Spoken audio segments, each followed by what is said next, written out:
Command codes verified. Priority 1 message from Starfleet coming in on secured channel.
Hello, captains, and welcome to the live broadcast recording of episode 513 of Priority 1, a Roddenberry Star Trek podcast. What's up, Josh and Viper Wolf? William, what's up? What's going on? Thanks for being a part of our chat this evening. We're so grateful to have you all on this Tuesday night. How are you guys doing? Pretty good. Really good. Good. How about you? Can't complain. Nice. All right, why don't we get this party started? You guys ready to start? Yeah. All right. I'm going to hit record. Let's do it. Here. Kat, why don't you do the code, Logan? Okay. Let me know when you're ready. Oh, I'm ready. Go ahead. Oh, okay. This week on episode 513 of Priority 1, Noah Hawley speaks out about what happened with his Star Trek project. Michelle Paradise talks about a canon wish list. Ronald D. Moore shares some history about TNG's Redemption episodes. And in gaming, Star Trek Online is ready to hit the beaches of Risa with this year's summer event. Lastly, Dr. Robert Hurt helps us... Star Trek Online, the event. I could hear that you were like, what is he typing? I know. I'm like, what's happening? Ticket and in gaming. And in gaming, Star Trek Online is ready to hit the beaches of Risa with this year's summer event. Lastly, Dr. Robert Hurt helps us solve the mystery of Orion's incredible dimming star. Hello, Captains. You're listening to episode 513 of Priority One, a Roddenberry Star Trek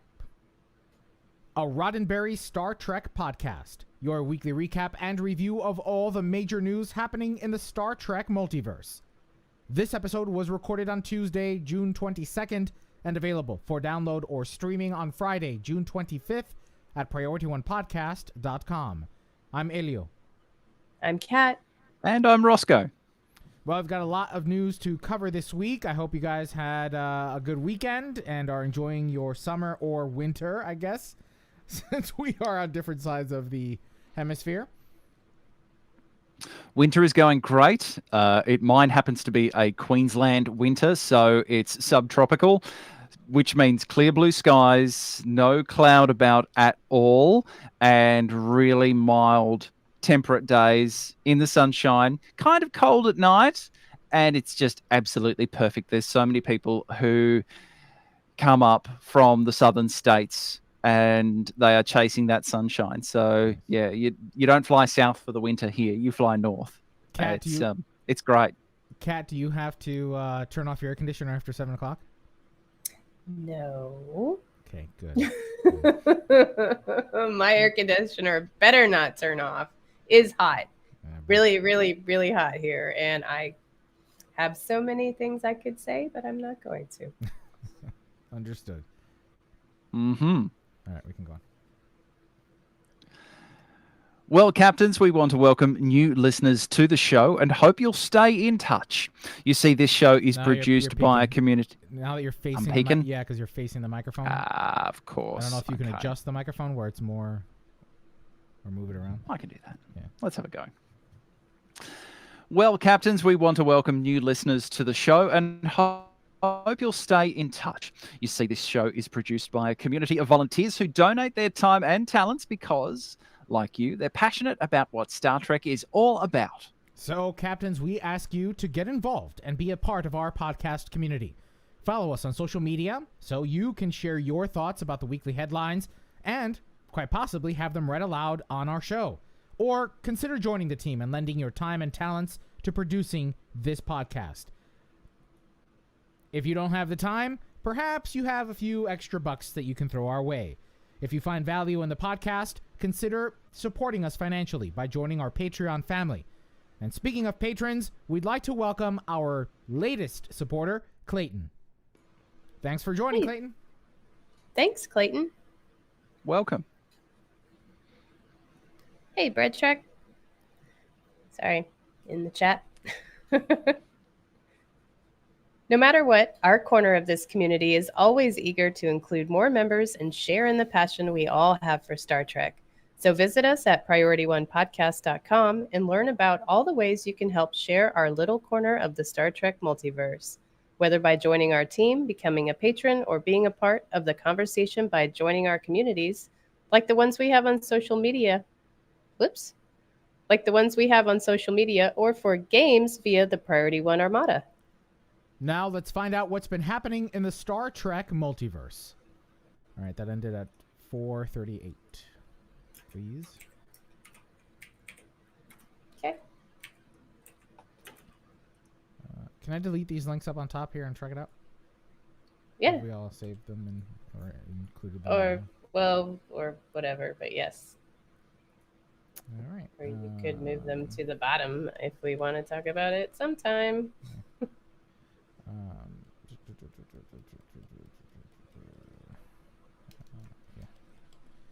All right. Check it out starting in 5:15. All right. Check it out in 3, 2. In a recent interview with Deadline's Pete Hammond, Noah Hawley addresses his disappointment that his vision for a Star Trek film didn't come to fruition. When asked about the project, he had this to say. Bloop, bloop. Insert audio clip. Now, as you might have heard, or not, Now, as you might have heard, he name-dropped Emma Watts, who was named president of the Paramount Motion Picture Group back in June of 2020, replacing Wick Godfrey. You know, what's crazy to me is how far he managed to get in the production before the project was scrapped. I mean, this was a pretty revealing interview. And it's early on, so if you don't want to watch the whole 30 minutes of it, you can just kind of start at the beginning. Yeah, this was a bit of a look behind the looking glass, or look beyond the looking glass here, where he pretty much says Emma Watts put the kibosh on the whole thing, right? He had already been working with the existing president and heads of CBS, got pretty far along, and then they said no. Probably. Well, I'll just blame Alex Kurtzman. But that's too bad, because you know what's great about Noah Hawley is he's always talked about his passion for Trek, and I love hearing him talk about it. So that's kind of a bummer that happens. And you would kind of hope that Paramount Plus, who is looking for new content all the time, would green light projects like that, because it fills a content hole for them. It fills a gap. It adds to that new something new every week on Paramount Plus. But yeah, it's a real shame. Very disappointed. I mean, it could now. Can you? Go ahead, Elio, could you clarify for me? Was Noah's project, was that Kelvin timeline based or Prime timeline? He doesn't specify. Nothing is specified as to the story itself, but in the clip he explains how far along he got. He was ready to fly out to Australia to start filming when the project was stopped. So it would be nice to have Star Trek content every week, but at the same time, I don't want Star Trek content just for the sake of it, right? I would prefer that it be quality. Now, as to the value or quality of whatever project that Noah Hawley was working on, we may never know. But, I look at one of the recent films that were released on Paramount Plus, Infinity, with Mark Wahlberg, and I talked about this last week. It was an okay popcorn flick, right? It was all right. It wasn't spectacular. The story was weak, and the characters were weak. I personally didn't like it. It was very much a Mark Wahlberg movie. And so I would rather them focus on creating quality content that lives up to the expectations that have been set over the last 60 years when dealing with Star Trek.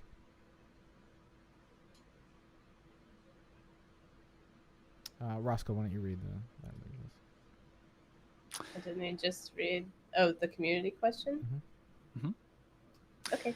That leads us to our first community question this week. In the same way fans clamour for the DC Snyderverse and Batfleck, should we rally behind Hawley to see his Star Trek project created? Let us know in the comments section for this episode at PriorityOnePodcast.com, or by replying to our community question post on our social media channels like Facebook, Twitter, and Instagram. Can't wait to read the next one.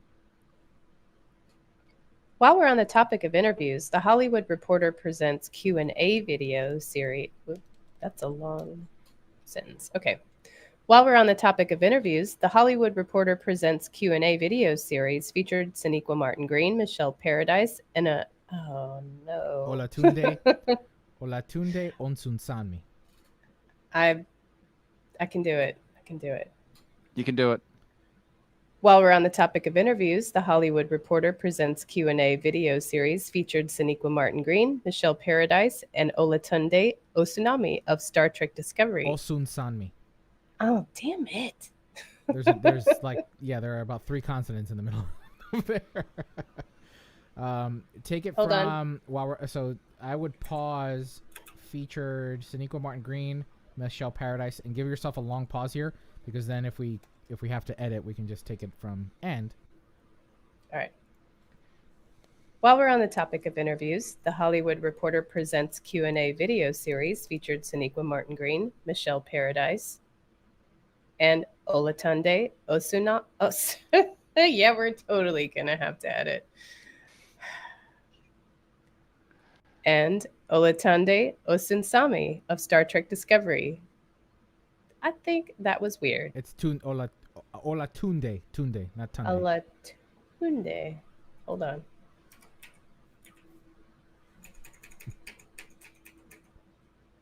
Okay. And there's definitely an N in there. Sanmi.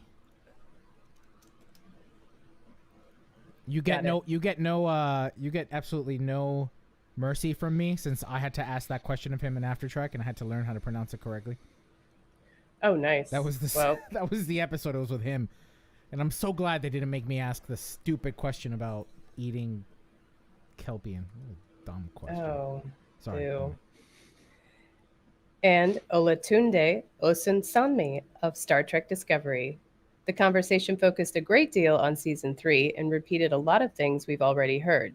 Perhaps the one question asked that deviated from the norm was, what canonical plots or characters are on the writer's room wish list? To which Michelle Paradise replied, bloop, bloop, bloop, insert audio clip.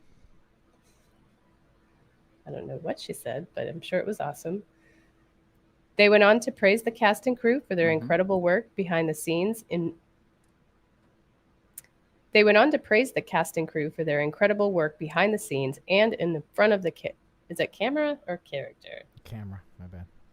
All right.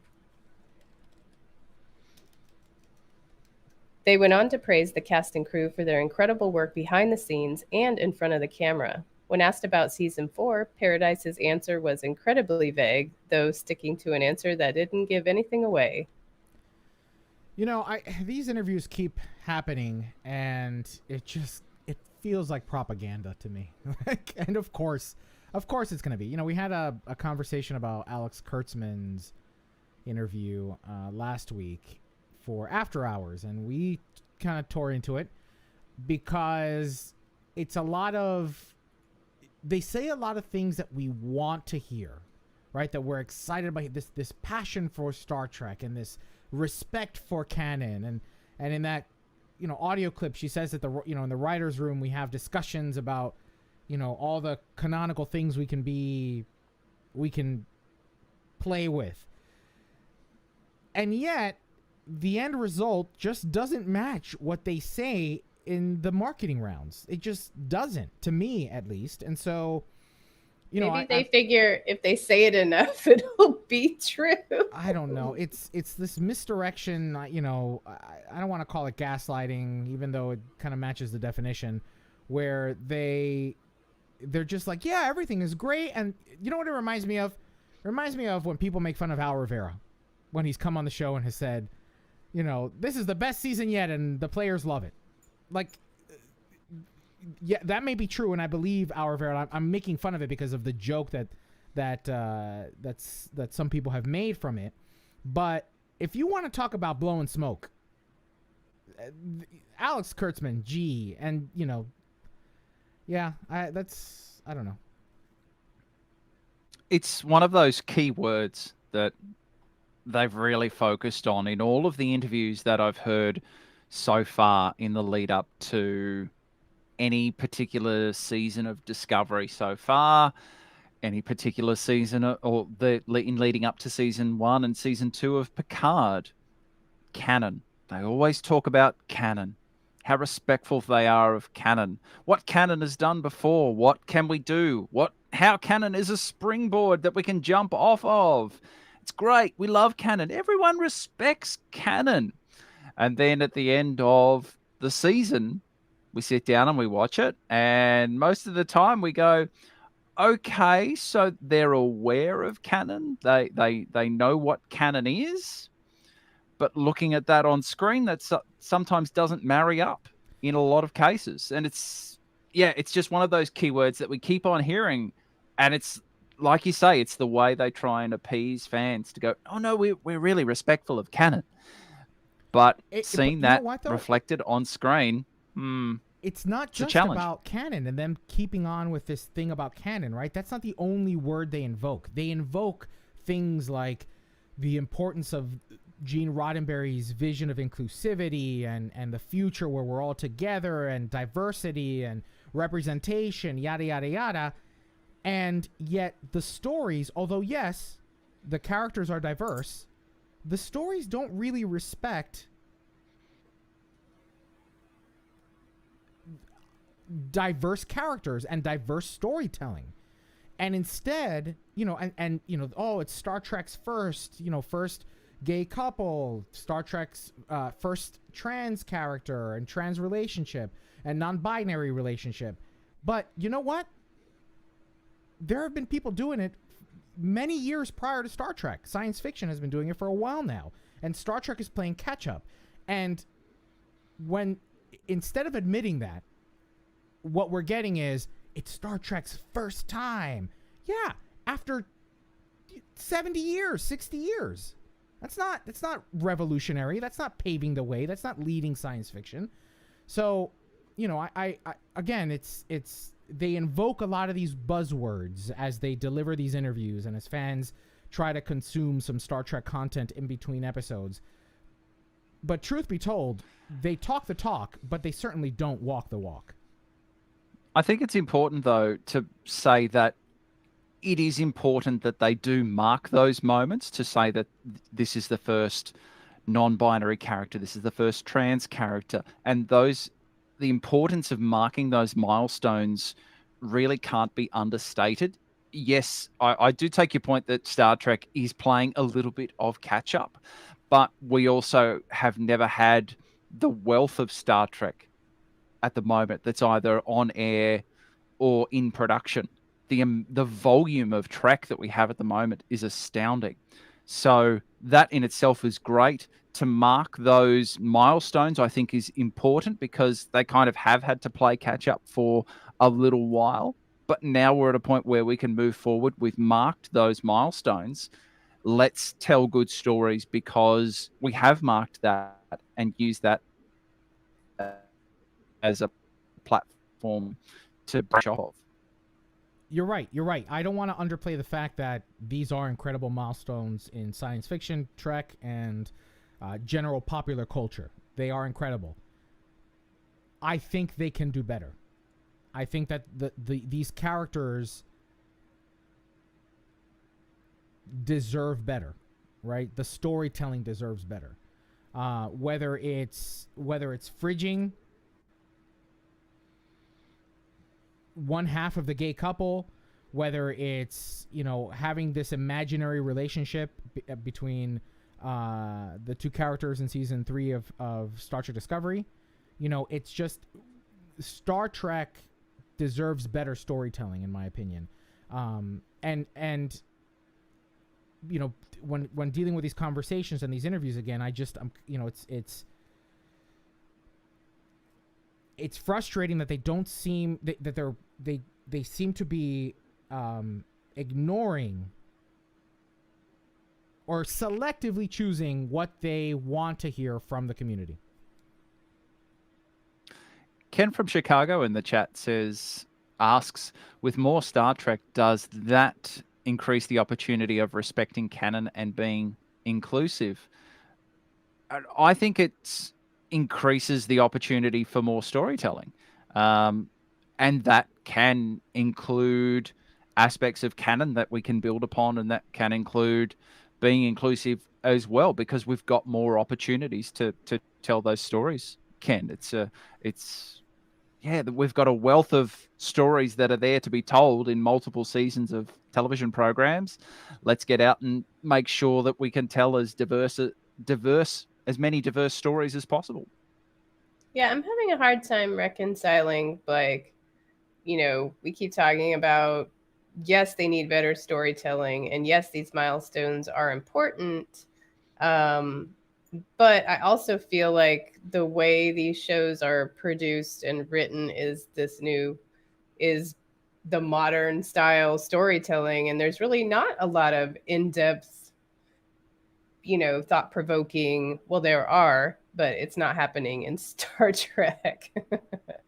So I feel like maybe if it's Paramount Plus, I don't know, the whole network issue, because the network transitioned, to streaming only, maybe they're not as open to telling those more thought-provoking stories that they could have told if it was like a cable network only, or other paid subscription. But maybe they're just having growing pains. I don't know, possibly.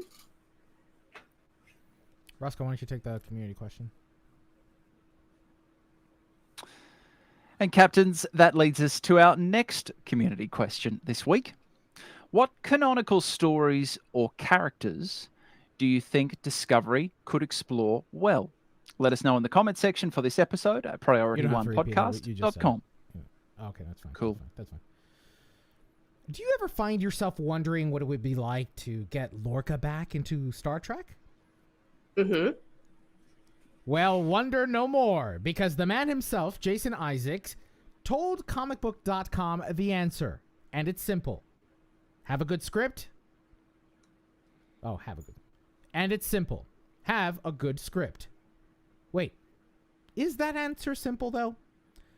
One would hope so, or at least hope the right script is out there. Because Jason Isaacs won't take just any role. He says that he had a fantastic time on Star Trek. Oh, quote, darn it. Because Isaacs won't take just any role. He says that he, quote, had a fantastic time on Star Trek. I loved all the people. I loved being part of that universe. And Prime Lorca, the Prime Universe version of my captain, has yet to be found. But I wouldn't go back just to be in it. I'd go back if you had a great story to tell. End quote. Isaacs can be seen next in the film Creation Stories. In the film Creation... Oh, I see. Oh, it should be a comma. Sorry, punctuation matters. Isaacs can be seen next in the film Creation Stories, which makes its premiere at the Tribeca Film Festival on June 16th, and tells the true story of the rise and fall of Creation Records and its founder, Alan McGee. The man responsible for supplying the Brit-pop soundtrack to the 90s from bands like Oasis and Primal Scream. I really want to see that movie. Actually, you know what, Kat? I'm going to cut myself off at the next film, Creation Stories, and then why don't you explain what that's about? You don't have to read it, just, that way it becomes a little more conversational. Okay. Isaacs can be seen next in the film Creation Stories. I really want to see this Creation Stories movie. I mean, of course, I'm happy to watch Jason Isaacs reprise Captain Lorca, but this movie sounds fascinating because it's this true story based on Alan McGee, who basically created the whole Cool Britannia, 90s Britpop movement with like Oasis and I want to say Blur, but I know Primal Scream was involved. And he is a fascinating individual trying to get the records produced because, well, if you're at all interested in the entertainment industry, I love these kinds of stories about the music business.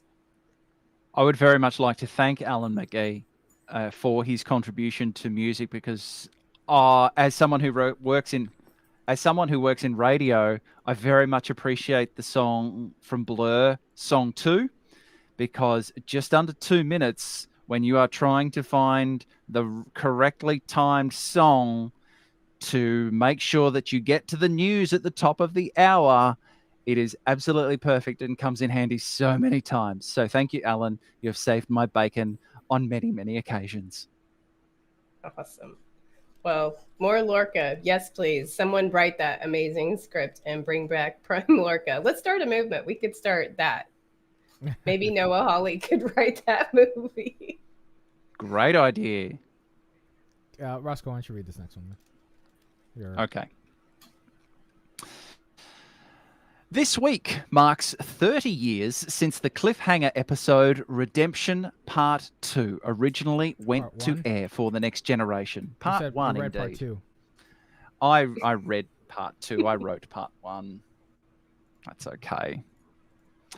This week marks 30 years since the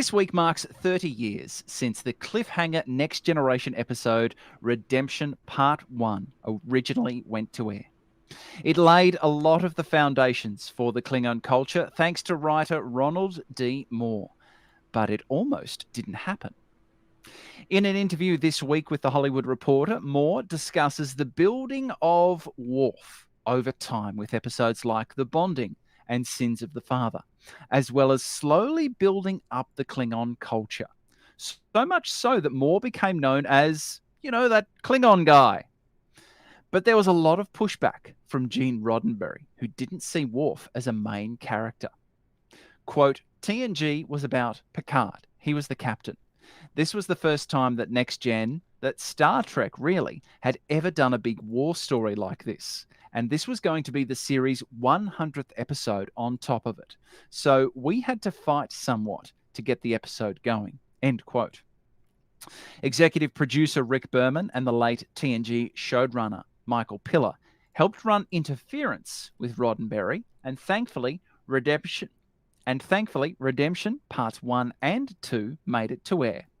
If it hadn't, there would have been no Klingon civil war or characters like the Duras sisters and the half-Romulan, half-human Seela, who continues to vex us in Star Trek Online to this day. It's always interesting to... Go ahead, Kat. I'm like, go Ronald D. Moore. Thank you for the Worf episodes, but I love hearing that background. I don't know if that's where you were going with that, Elio, but yeah. Yeah, it's just interesting to me to hear when Gene was outspoken and against some of these episodes, which, end up being very memorable and very world building. Which I can hear people now saying, but just a moment ago, you were saying that people need to stick to Gene Roddenberry's vision. Yes, that is true. There is no doubt that some of the best Trek happened after Gene or despite of Gene Roddenberry's vision. However, that's not to say that those episodes didn't have a point, right? Didn't have an arc, didn't tell a story, didn't build on a character, didn't, in its own way, teach us something, show us something of ourselves or of, people around us, and was good science fiction. What was amazing reading the article was a discussion between Ron Moore and Michael Piller. And Michael Piller basically said to him, so you're the Klingon guy, go and write me a memo, write me a brief on the Klingons. And Ron just went, right, I'm in, and took that ball and ran with it. And if you look at some of the other projects that Ron has been involved with since, some of the amazing TV that he has cranked out over the years, Battlestar Galactica, and even more recently, For All Mankind, for me is one of the best shows that I've seen on TV right now. It is absolutely astounding. Beautiful TV. World building is his thing. That's his wheelhouse. So to start it all with Klingons 30 years ago, and now this is where we're at in terms of what we understand Klingon culture to be and what it's built from, that platform that he started and what he built upon was just fantastic. It's so rich. And the many Klingon alts that I have in Star Trek Online are testament to that. What about you, Kat? Well, yes. I agree with all of that.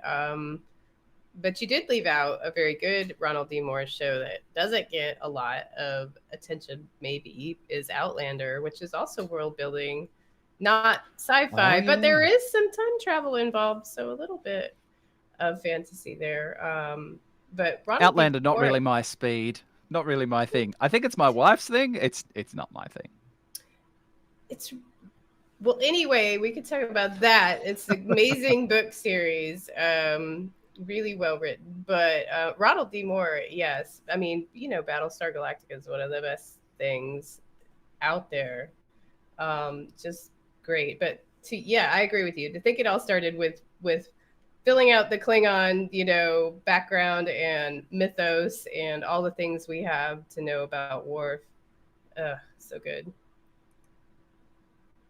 Side note, Battlestar Galactica Blu-ray, the complete series is on Amazon Prime Day for 50% off. You can get it for like $45. What? I need that. Except I don't have a Blu-ray player hooked up. Who has physical media anymore? I know. Come I'm on. like, no, really. I don't have anywhere to even set a Blu-ray player. Actually, Kat, you had the last word there, so I will take this. Now, here are a few headlines that we didn't discuss, but thought might interest you. Links, of course, will be in our show notes. Kat, why don't you read this one? Wilson Cruz chatted with Yahoo about the importance of representation, not just in Star Trek, but in television and film in general. He shared his own story about breaking down barriers and forging his own path in the industry throughout the 90s and early aughts. The article isn't all about Trek, but it's an important conversation. Remember, captains, to learn more about this headline, be sure to review. I'm like, do we have another headline? No, we don't. But before you read that, I don't want to go too much into detail about this, but it does kind of connect to what we were discussing before about diversity and representation. Wilson Cruz is an incredible advocate, not just for the LGBTQ plus community, but as a Latino. And every time I hear him address this and every time I hear him talk about this, it's always just amazing from his perspective, especially. He had to break down his own barriers. He had to knock on the door, as he says in the interview, in order to be seen and audition and get parts. And he's such a talented actor that I still think he deserves better than what we got in season 2 and season 1 of Discovery, right? That... Oh, hold on a second. Hold on.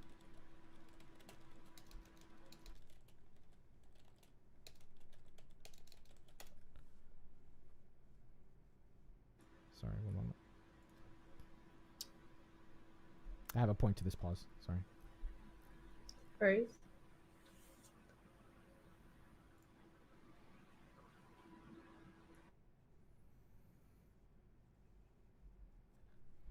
What the hell? Duncan Idaho in the chat. I still hug my DVD collection too. The whole 7 series of Next Generation in the big silver boxes, big, massive, chunky things. Then the whole 7 series of Deep Space Nine. I think I may even have the giant Borg cube Voyager on DVD as well. Nice. I have a bunch of DVDs. They're in boxes, though, in the garage. Ah, of course, the move. You've got to give it the 6-month window. So the 6-month window, it stays in the box. And if you haven't got it back out in 6 months, then you need to ask the question, do I still need it? Does it still bring you joy? Okay, sorry. So I was saying, so it's important to hear, and so he does so well that I felt he deserves better, right? He didn't, was there a need to kill him? I don't think so. Was there that much of a payoff? Not that I can recall. And same thing with Blue Del Barrio and Ian Alexander. Great actors, great performers that I felt deserved more screen time, right? Deserved a stronger story. So, yeah, the article may not be too much about Star Trek, but it's definitely an important conversation that we need to continue to have. And it's an important conversation that we need to make sure that the creators of Star Trek know that we are paying attention to, right? That we need to see more stories that represent in a way that is respectful and creative. Okay, go ahead and remember. Remember, captains, to learn more about these headlines, be sure to review the show notes for this episode at PriorityOnePodcast.com. Roscoe, why don't you sweep us out? Well, captains, that's all the news we have to track out this week. Now let's find out what happened in the world of Star Trek gaming. All right, that ended at 35:28, please.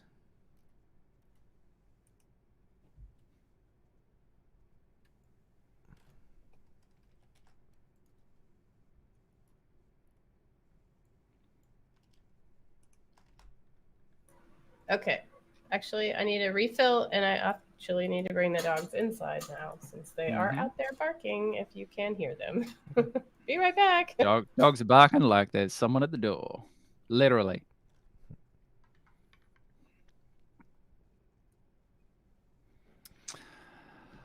Okay. Jamal Taylor says, Elio didn't love the Ghost Doc arc. Shocker. What a Ghost shocker. Doc- Oh yeah, no, I did not. For a moment Ghost there, I was Doctor. like, Ghost Doc, Sub Rosa. What does that have to do? You know, every time I go through a rewatch of TNG, get a nice scented candle. I have to remind myself, I keep getting surprised by the fact that Sub Rosa is a season 7 episode.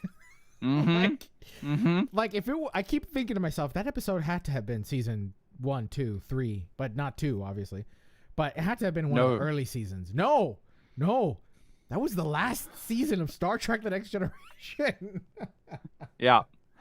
Hey, look, and there's the thing. If you want to go try and imagine how could they have made Sub Rosa worse, is put it in season 2. I don't know. Maybe why? Oh yeah. Oh yeah. With Yes. Dr. No. Dr. Pulaski. No. That woman has no thank you. She has no warmth in her heart. No. She called him Data, for God's sake. She was so mean. She was so so mean. Called him Data. It wasn't very colder. nice. She's colder than Bones, man. And Bones is a cold. Oh, Bones cold was dude. cold. But she was very cold. Yeah. Ah, good stuff. I cannot remember a Pulaski episode where I guess she did save Picard, right? Yeah. Yeah, and he hated it. And he hated it. Yeah. He hated it. Yeah. He was he purposefully got on a shuttlecraft to get away from her because he didn't want her touching him.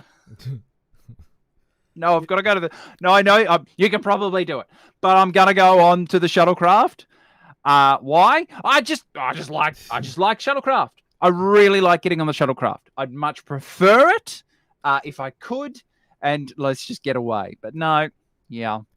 She's like it's like her character was more seemed to me as I think about it now, right? It's like I wonder if there's a backstory to Pulaski, right? That she's more a researcher and scientist than she is healer.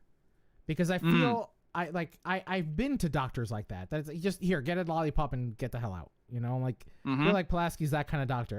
This ain't nothing, kid. Get out. Here's a whiskey. Yeah.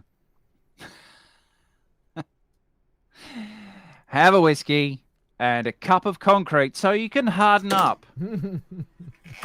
I like whiskey. I'm back. Came into the perfect time. All right. Ready for gaming? Yes. Jamal Taylor says Pulaski had a crush on Picard. I thought she was hooking up with Riker's dad. Oh, she was hooking up with Riker's dad, yeah. Yeah. That's Kyle, right. right? Pulaski was awesome, by the way. No. No, yes, she was. Worst. Nope. Except for the whole data thing. Thank you. That's all it took. It took her to disrespect Data. She worked through it. Well, she learned from it. Apprehensively. She's like, what? Fine, I'll call you Data. Whatever. You know why? Because people have taken tones like that with my name. And that's why I don't like her. Because it's Elio. Whatever. Yeah, sure. Elio. Yeah, whatever. And no, my name is Elio. You know, so I feel I can relate to Data with that one. Wait, your name is Elio? Yes. What? I don't know what joke you're making. Have I been calling you? I haven't been calling you Elijah, have I? No, I'm doing. No, we're doing okay. Yeah. I'm joking. Yeah. All right. Anyway. I just finished reading the Star Trek, one of the Star Trek books, Treklit books about the Fall. One of the series. It's a big crossover series, and finished the one with Dr. Bashir, and he helps discover a cure. He's looking for the cure to the Andorian. Andorians have a problem procreating, and it's been an issue in Treklit for many, many books. And it involves Dr. Pulaski coming in and helping as well, with a few other notable medical officers from throughout the series. So there's Dr. Elizabeth Lenz, who beat, who's valedictorian ahead of Dr. Bashir and a few other characters as well. It was a really fun little romp with Dr. Bashir. It was a very good read. You see, and Bashir's on the opposite end of that spectrum, where I feel like Bashir would be too touchy-feely of a doctor. And I'd be like, boundaries, doctor, boundaries. Back away. No, I don't want to get a drink after this. You just gave me an exam that I don't want to talk about. No, we're not going for a beer after this.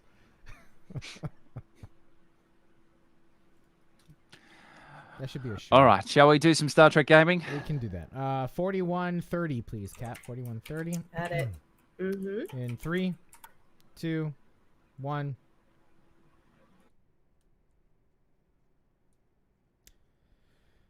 I am First Elio, and I am dead. As of this moment, we are all dead. We go into battle to reclaim our lives. This we do gladly, for we are Jem'Hadar. Remember, victory is life. The recruitment revamp continues in Star Trek Online, with the Gamma Recruit event active until July 22nd for the glory of the Founders. If you create a new Jem'Hadar character, you'll gain access to special bonuses awarded throughout gameplay, which also unlock rewards across your entire account. All those characters. This is the first time since the unveiling of the Victory is Life. This is the first time since the unveiling of Victory is Life in 2018. Players have been able to... I see, okay. This is the first time since the unveiling of the Victory is Life expansion back in 2018 that players have been able to create Gamma recruits, with Cryptic adding some new goals and altering a few... What? Altering a few. It's what? just and altering a few. Oh, I see. This is the first time since the unveiling of the Victory is Life expansion in 2018. This is the first time... I need some water. Wait, is that true? I thought this was the third time they've rerun Gamma Victory. Recruits, but I could be wrong. I thought it was the first time they'd rerun it, but... okay, could be yes. wrong. Right, yeah, Thank they- you, Ah, Duncan, there we go. Idaho. Duncan in Idaho. This is Thank the you, third. Duncan. This is the third replay. Second rerun. Yes, that is accurate. Can we just say the third time? Of the event. Third time. It's like we're adding so many words to just say it's the third time. This is the Word economy is this is important. Not the This fourth, is but not the after fourth. the second. if of the yes. It's the fifth minus 2 times. My God. All right. This is Hang on.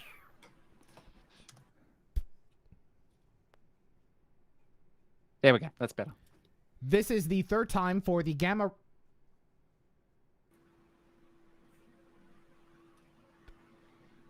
This okay. I'm gonna convert this to American English.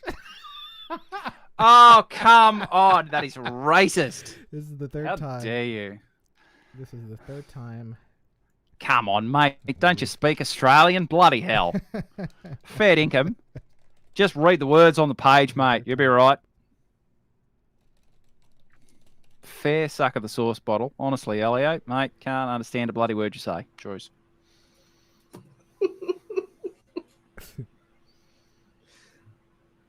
And good afternoon to, of course, to all our Australian viewers on Twitch or whatever portal you are watching us through. All right. This afternoon. This is the third time players have been able to create a Gamma Recruit event. A Gamma Recruit. Jesus H. Christ. Come on. This is the third time. Is it? Is it? Get it right, man. This is the Take- Script's right there in 7. front of you. Boop, boop. This is the third time players have been able to create a Gamma Recruit since the unveiling of the Victory is Life expansion back in 2018. Now, Cryptic's adding some new goals and altering a few to include all reputation marks. So my question with this one, guys, will this encourage you to create a new Jem'Hadar character, or will you simply log back into your existing Gamma recruits and plunder all that booty from the rewards? I have 4 Gamma recruits already. I'm good. So I will be logging into those. I need no more Jem'Hadar because I have a hard enough time playing the 4 I have. Yeah, I already have the one. I don't think I even finished it. You see, I'm not that kind of an MMO player. Never have I ever been the kind of MMO player to create multiple characters and run through everything more than twice at most. So, yeah, I might go in and finish the Gamma recruit that I have. You know what though? I think I did finish my Jem'Hadar character. I might have already finished him, maybe. I'm just waiting for the temporal recruit because that's the only recruit that I missed, and that one hasn't been rerun ever, I think.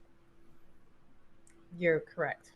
They did say they will rerun that one, but they wanted to make some adjustments to it, so they redid Gamma instead. Which, I know a lot of players, especially a bunch of people in the Armada, that said they've missed all the reruns of Gamma recruits and they don't have one. So I know a bunch of people are taking advantage of it, which is great because, recruitment events are super fun. I love having that special, device where you get extra bonuses. And of course, because it's account wide, you can put it on, you unlock it on all of your characters and you get so much great stuff. EC, dilithium, marks. It's fantastic. I have 2 Gamma recruits. One's tactical, one's an engineer. I may need a science Gamma recruit. Yeah, just to really round it out. It's hard to get behind a sciencey Jem'Hadar, right, though? A little bit? Yeah. I think my tactical Jem'Hadar is a Polaron cannon build, and it works quite well. It's doing okay, particularly with like the morphogenic set that you get from the mission home. That works. Yeah. I really like that. But one thing that's changing is that once you reach tier 6 in a reputation, you get 1 tier 6X upgrade token with your Gamma recruit. So that's new. That's exciting. Yeah, these rewards are pretty enticing. Need more of those. Yeah, the rewards are pretty good. I guess I am going to have to start playing my Gamma recruits again to get them up to tier 6. Yeah. And there's a new goal as well. If you complete the swarm TFO 5 times, then you get some Gamma marks and the elite reward from that as well. Germanium carapace fragment. So yeah there's some extra stuff in there. You have to do swarm 5 times. Ugh. I'm already but only 5 here times in New Jersey. I have no interest of voluntarily fighting my way through a swarm of anything. A swarm of something that I know Hour of Era based off of the cicadas happening right now in the east. So yeah, is it bad? I haven't seen any videos from you yet. I am not because I've been I haven't left my house in like 6 weeks. Well, at least you don't have tarantulas. True. You need to get yourself a phaser. That's what you need. Yeah, I need one too. All right, let's move on to the next story. This one's for you, Roscoe. Yes, it is. Cool. Summertime and the living is easy. Yeah. Cryptic announced more details today about the upcoming How do you guys say this? Lolanut. Yeah, Lolanut. Lolanut. Lolanut. Cryptic announced more details today about the upcoming Lolanut Festival, concurrently running concurrently, not cunning run rurally. Sorry, words are hard. Words are hard. Cryptic announced more details today about the upcoming Lolunaut Festival, running concurrently on all platforms from July 1st to July 31st. The blog post announced that the event ship will be an all-new Ryzian luxury cruiser vessel, Tier 6, with details and the ship's stats to be released in a separate post. As for other Riser activities, all of the old favourites from previous years will be returning, including powerboard races, the biathlon, Horgon hunting, scavenging with Sovak, and of course the galaxy-famous dance party. Participating in any of the events will grant progress towards the Ryzian luxury cruiser vessel. As for the new items in the event store, there's Actually, a can we, new baseball. Can we split this up a little bit? It's long. Yeah. So, Kat, Absolutely, we can. I mean, there's a lot to talk about. There's a lot. Kat, why don't you take this next part? Okay. As for the new items in the event store, there's a new baseball uniform for the Jupiter Station stem bolts and 2 new t-shirts to collect. You can get a disco shirt or the famous choo-choo dance shirt, which I am especially excited for. There's also a new impulsive floater, powerboard, and vanity shield. Also making waves is the tsunami generator. This universal kit module replicates a wave that rolls out from the player, smashing into everything in front of it before crashing apart. The force of the wave knocks down creatures and injures them, and has a chance to temporarily disable electronic devices such as turrets and drones. They had the animation of this on the website, and I cannot wait to try this because it looks amazing. But there's also a new kit frame, Ryzian Volcanology. And this kit frame, while equipped, provides rebreather functionality to protect you from toxic gas, and its heatsink controls grant complete immunity to fire. And don't forget the pets! There's new options. The pastel-colored Transcendental Caracal. Transcendent. What did I say? Transcendent. Did I say Transcendental. You said transcendental. Transcendent. And don't forget the pets! Because there are new options. The pastel-colored Transcendent Caracal, the pastel-colored Transcendent Caracal, vanity pet, and Transcendent Tribble. Petting the Tribble will grant a constant passive small chance. Petting the Tribble will grant a constant passive small chance to resist and throw off any effect that would control you, as you refuse to be limited or constrained. If you're on a team with multiple people petting this Tribble, the chances stack based on the number of people involved. This Tribble is unafraid of Klingons or other species that have treated Tribbles negatively in the past. Huh.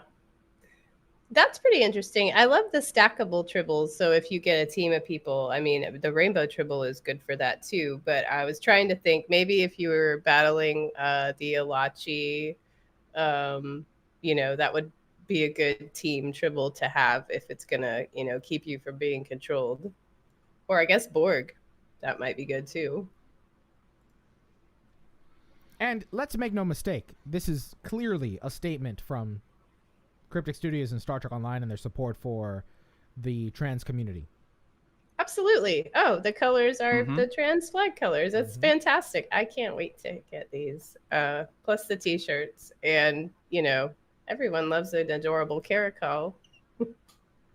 They're so cute. One of the comments that I saw on social media from Star Trek Online, someone commented to say that, is this Stowe quietly showing support for the trans community? And Stowe replied to say, not quietly at all. So that's a really wonderful, positive thing. Absolutely. And more goodies, which is great too.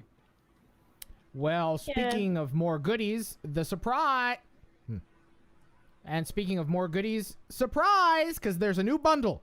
The new Genesis bundle will be available on PC starting on June 24th for 7,500 Zen and is on sale for the first week. Kat, why don't you take over? All right. This bundle features 2 new T6 ships, the Malachowski class and an Oh, this bundle features 2 new T6 ships. Damn it! Now I'm gonna be laughing. This bundle. Damn it!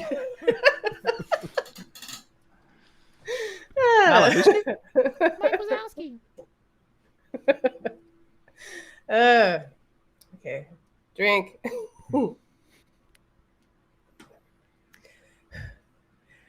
This bundle features 2 new T6 ships, the Malachowski class, an updated Clark multi-mission command cruiser, and the long-awaited Oberth class, otherwise known as the Grissom Light Science Vessel.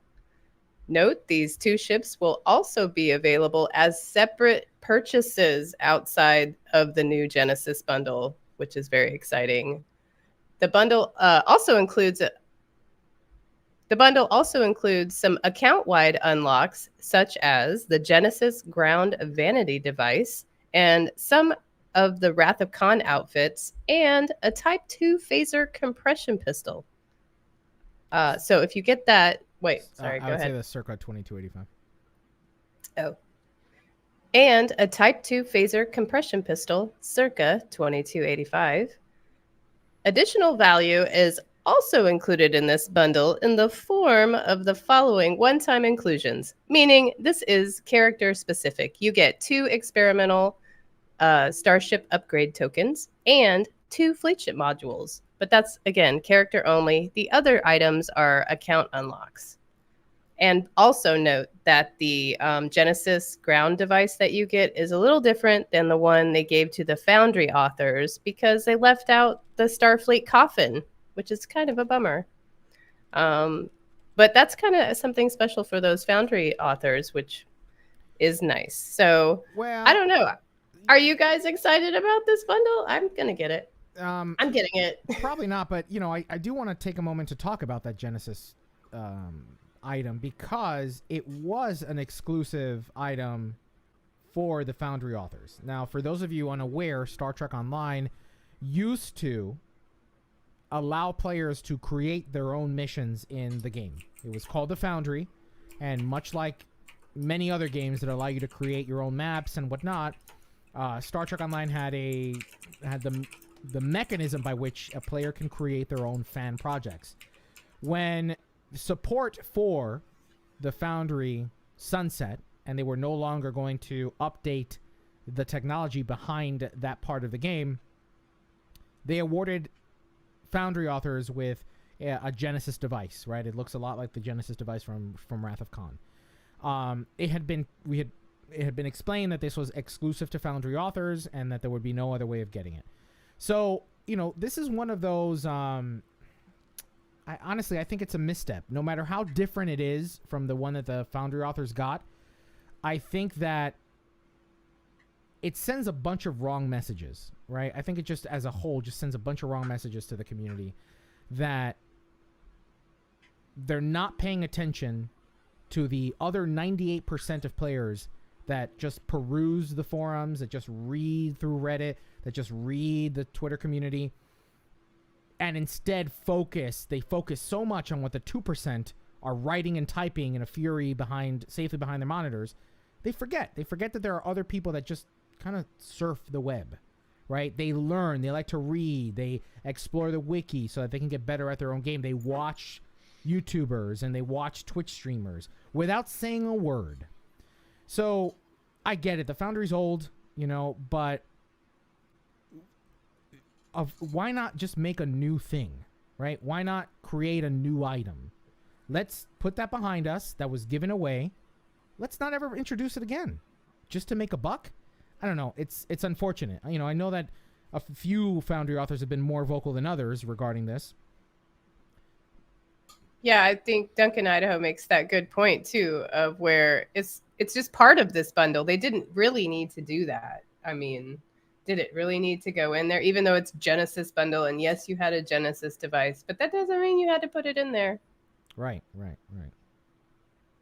Yeah, I don't think people would be buying the bundle just for that device. Right. Nor do I feel does it sweeten the deal. Yeah. I mean, most people that have even expressed interest in this bundle is strictly because of the T6 Oberth and nothing else. So they all either going to just get the ship individually, and though some people are going to get the bundle because they want both ships, but that T6 Oberth apparently a lot of people really wanted. I know Panda did. He told me, because I was pretty shocked. I did not know that was such a hot market topic item. So anyway, science ships. Go science. Do I? I don't know. Okay. Well, Kat, why don't you tell us some Armada news? Do we have any? We do. I've been talking about the Armada's 8th anniversary that's been happening all month. We've been celebrating by daily giveaways and weekly events. This Saturday, we're doing our famous Ryzian Triathlon, which is part ground race, floater race, and powerboard race. So it's so much fun. I hope a bunch of people turn out because we always have a good time. And we're giving away ships, the T6 ships. You can get one if you win the race. So come on out Saturday. And if you want to know what time that's happening, if you go to the events tab in the fleet menu in game, that will tell you in your local time zone. But also, yeah, this is a great month to join the Armada if you're not a member already. So please visit our website at PriorityOneArmada.com. And in other gaming news, Roscoe, why don't you take this? In celebration of the European Football Championship, the folks at Fleet Command shared a guide on how to play soccer in the game. It's not a mini game as such, more a suggestion from the developers on how it could be done in game. It involves choosing 2 arbitrary points as the goals and putting together teams with your friends or alliances to get the ball across the line. You can find a link to a demo video in our show notes.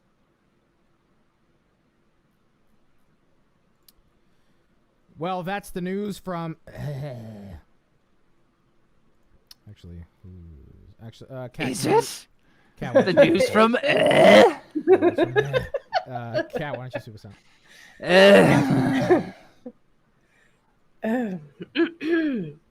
That's the news from Trek Games this week. Now let's open Haylink frequencies and see what's incoming. All right, that ended at 1:03:2020. That's it, 1:03:20. Okay.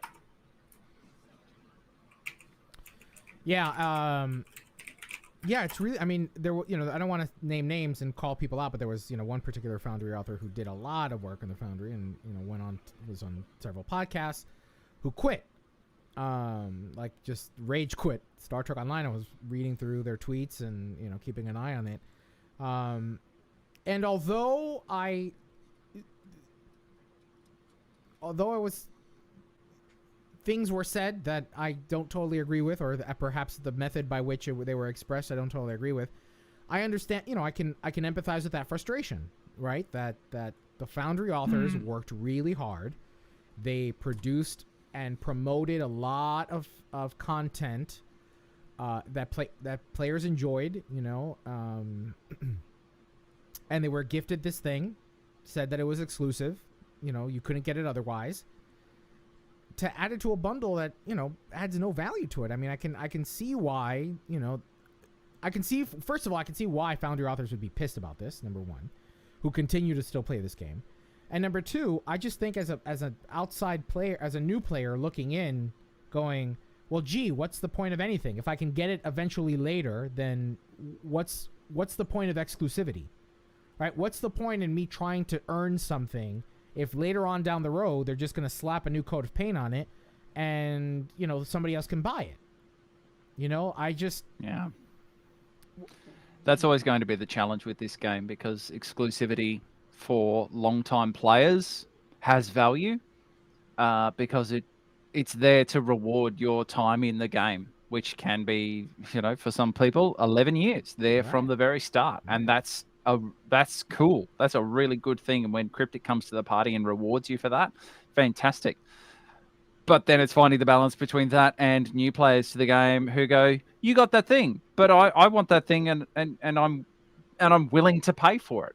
and it's a commercial game that they've got to make. Cryptic has got to make a living out of. So it's finding that balance. Sometimes they do, sometimes they don't. Yeah, it's the eternal struggle of balancing the needs of the existing player base, long-time player base, versus new players coming in who missed recruitment events. But I want to know Oh my gosh. Did you just needs of the many versus the needs of the few or the one? Mm-hmm. But Needs of the many versus the needs of the other many. was anybody clamoring for the Genesis device? Was anybody No. ever going, wow, I No. wish I could have that? Wasn't it like... No, I mean, it's cool and you see other people that have it, but other people have, all kinds of random stuff that, I mean, I just can't be like, I need that this much that, you want to degrade the exclusivity from what some people rightfully earned. I mean, for Foundry authors specifically. Other items, that were exclusive, not as much if it's like an event thing. But because it was to recognize their efforts and the purpose of it, yeah, it cheapens it a little bit. I mean, they already dragged the Foundry on like Weekend at Bernie's. I mean, the Foundry was grossly underdeveloped for a long time. And so, there are still Foundry authors, vocal Foundry authors that still play the game, that are still active on social media. Who was asking for this? Who? And like, did they throw it in there? And if they threw it in there, then they thought to themselves, who's left of the Foundry authors? Let's just throw it in there. Nobody's going to say anything. Yeah, well, somebody said something, and it's just whoever was in charge of that marketing bundle should have really rethought that, because I think it just sends a bad message to other players. Yeah, you know what they could have included was the Genesis patch thing that you got if you even played a Foundry mission, or in a different color, or on a different location, or something else. Those are really cool and not as primo exclusive. All right, shall we do feedback? Sure. Let's. All right, so 1 hour and 8 minutes on the dot, please. 3, 2. Well, hailing frequencies are now open, and we're ready to receive all of your incoming messages. Our first community question last episode was, what are the bills you want to see paid in Lower Decks and Picard Seasons 2?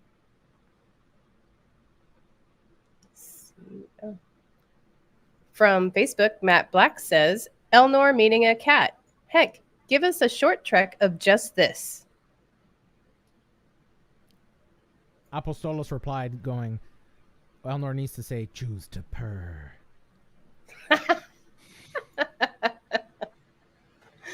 Oh, funny. I would watch that too, though. On Twitter, Jamal writes, for Picard, what happened to the rest of the Enterprise crew that's so bad that Picard wouldn't ask them for help in Season 1? And in Lower Decks, more backstory for everyone. Also from Twitter, Captain BG2301 writes, I'm excited to see more of the Titan. It just so happens that I've been watching shows that are in that family of Bad Robot, right, with Alex Kurtzman. Well, not really. No, Alex Kurtzman was in Fringe. But the J.J. Lindelof, Damon Lindelof, what's his name? Mm-hmm. Lindelof. Oh, you said you started watching Lost. I we started need to watching discuss. Lost, and I am having a hard time getting through Season 1. A real hard time. But here's the thing, is that they're taking their sweet time developing these characters, giving their backstory. Where is that in New Trek? That Lost was what, 10 years ago? 12 years ago? If that. Like, that wasn't that long ago. Like, where's that creative team? I'm wondering if I almost want to do write a paper on the history of the Kurtzman, Abrams, Lindelof, Orsi relationship, and the content they produced, and then what happened to things when they all started breaking apart. Because it would seem that they work better together and not separate.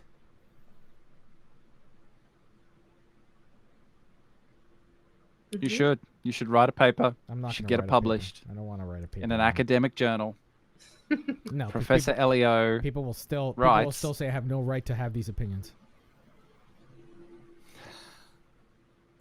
But then they're on paper. Then Then they're on they're there for all time. Well, that leads us up. And our second our second community question was, did you purchase Star Trek Online's Mud Bundle? And which options did you decide on?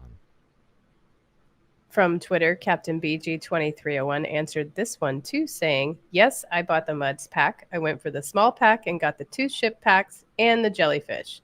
I chose those because they were promo packs, and they're usually extremely hard or expensive to get. From PriorityOnePodcast.com, Sean Newboy simply states, no value as priced, even at 50% off. Well, that wraps up episode 513 of Priority One, a Roddenberry Star Trek podcast. But there are more great shows available to you on the Roddenberry Podcast Network. Just visit podcasts.roddenberry.com for a complete list. Then be sure to subscribe to them all and share them with your friends. And we can't forget to send a special thanks to some of our Patreon supporters like David K. Rutley, Peter Archibald, and Gerald Bosch. Now here's a reminder of our community questions for this week. Should fans